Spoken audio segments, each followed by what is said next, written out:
يشعرون أي لا تشعرون بحياتهم، فكيف تقولون أننا نشعر بحياتهم؟ الآية نصت أن هؤلاء الميتين من الأنبياء الكرام عليهم الصلاة والسلام ومن الشهداء لا نشعر بحياتهم، فأنتم تقولون إننا نشعر بحياتهم أحيانا. طيب خليني هذا رد للقرآن. أكلمك. الدكتور مالك هي مشكلة فهم وتدبر. الآن أعطينا دليل. لا تشعرون أعطينا دليل أن النبي صلى الله عليه وسلم ما زال يسعى ويرعى في أمته عليه الصلاة والسلام ويقدم لها الأحكام. ولقد وقعت الأمة في مصائب، وقعت الأمة في كوارث. ما رأينا جاء اصبر الله يحفظك ويهديك. ما رأينا أن النبي صلى الله عليه وسلم جاء لعلي كرم الله وجهه ورضي الله عنه ما قال له الحكم بينه وبين معاوية. وقع من الدماء في الأمة الإسلامية، وقع من المشكلات والكوارث. ما رأينا النبي صلى الله عليه وسلم يقول هذا هو الحل. فسؤالنا اليوم لك كبيرة جدا الآن مسألة التشريع، هذا أهم من رؤية النبي صلى الله عليه وسلم. يعني رؤية النبي صلى الله عليه وسلم لا تعني أنها خرافة، أنها باطل، أنها بدعة، ليست كفرا. يعني من ادعى لكن النقطة في تدعيته للشريعة وإيتائه بنظرية علمية ما صارت بعد. السؤال الآن تحديدا يا سيدي سؤال واحد أين الدليل أيها المتسلح بالكتاب والسنة أن النبي صلى الله عليه وسلم يرعى ويقدم لها التشريعات؟ طيب جواب لن يأتي بأي خلينا جواب. تفضل جوابك يا دكتور مالك. أدلتي يعني قال صلى الله عليه وسلم في حديث صحيح إذا معناه إذا رد علي من أمتي شخص السلام رد الله عليه روحه لأرد عليه السلام. هذا دليل. والدليل الآخر أن رسول الله صلى الله عليه وسلم قال من رآني فقد رآني فإن الشيطان لا يتشبه بي. من رآني فقد رآني. هذا هو دليل آخر.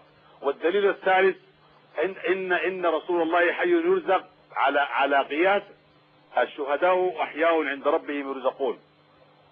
أما حديثك عن أن لا تقولوا لمن يقتل في سبيل الله أموات بل أحياء ولكن لا تشعرون، هذه ليست لها علاقة البتة بما قلته أنا في أن الشهداء أحياء عند ربهم يرزقون. طيب أجيبك المقصود هل هناك مسلم يفهم من قوله صلى الله عليه وسلم من رآني في المنام فسيراني أو من رآني في المنام فإنما رأى حقا؟ هل يفهم منها من يفهم؟ أنت صاحب لغة عربية والمشاهدين يفهم منها أن رسول الله يسعى إلى يوم القيامة بيننا. أين الدليل على ذلك؟ يوم القيامة بالرؤية، والرؤية لها مدلولات، ورسول الله لم يراه إنسان في المنام إلا رآه بمادة وبإرشاد وبشيء فيه فائدة للأمة. طيب أوكي يا دكتور مالك. دكتور مالك نعم. أهم حاجة الآن أضفتها للحوار هي أن النبي عليه الصلاة والسلام يمكن يرسل تشريع عن طريق من يراهم يقظة أو منام. لم أقل تشريعا. مال إيش؟ لم أقل تشريعا يا أخي. مال إيش قلت؟ سلوكا يا سيدي، سلوكا وتربية. والسلوك ليس من الدين. وحلول لمعضلات ولأمراض. وين أعطيني واحد كثيرا من مروا الرسول في المنام يعني فشفيوا. طيب الرسول يسعى يا سيدي لأننا نحن من أمته فلا يمكن أن يغيب عننا. طيب أوكي اسمعني دقيقة أعني هل قضية السودان الكبرى التي نقف معها أهم ولا شفاء مريض؟ فلماذا أنتم شيوخ الطرق ما استدعيتم النبي صلى الله عليه وسلم ليرشدكم إلى حل مسألة السودان العظيمة؟ بالله عليك مرض واحد سرطان مال أهم عند رسول الله صلى الله عليه وسلم من قضية استدعينا رسول الله صلى الله عليه وسلم وما غاب عننا أبدا، وهو يحب أهل السودان وهو يتجلى عليهم ويروهم في رؤاهم كل يوم يا سيدي. ومساجد المشايخ ودورهم وعباداتهم مضمخة بريح وأريج رسول الله صلى الله عليه وسلم، فما تخلف عنا رسول الله. فقد رآه واحد في المنام يقول له إني أحب أهل السودان لأنهم يكثرون من الصلاة علي، فنحن نصلي على رسول الله دوما ولا تغيب شفاهنا عن الصلاة عليه، وشفاهنا وألسنتنا دائما رطبة بذكر الله وبالصلاة على رسول الله صلى الله عليه وسلم. طيب. فرسول الله مستدعى عندنا ونحن نرجو منه شفاعة في الدنيا والآخرة. طيب اوكي دكتور مالك. طيب ما بصير يجعلوا علي اهل حماه والله. يعني الرسول صلى الله عليه وسلم ما عندنا بس عندهم بالسودان، وعندنا نحن ما نصلي على النبي صلى الله عليه وسلم. لك انت ما عاوز تصلي، يعمل لك ايه؟ ما اقبلها منك يا دكتور هاشمي. اي نعم انا ما اقبلها.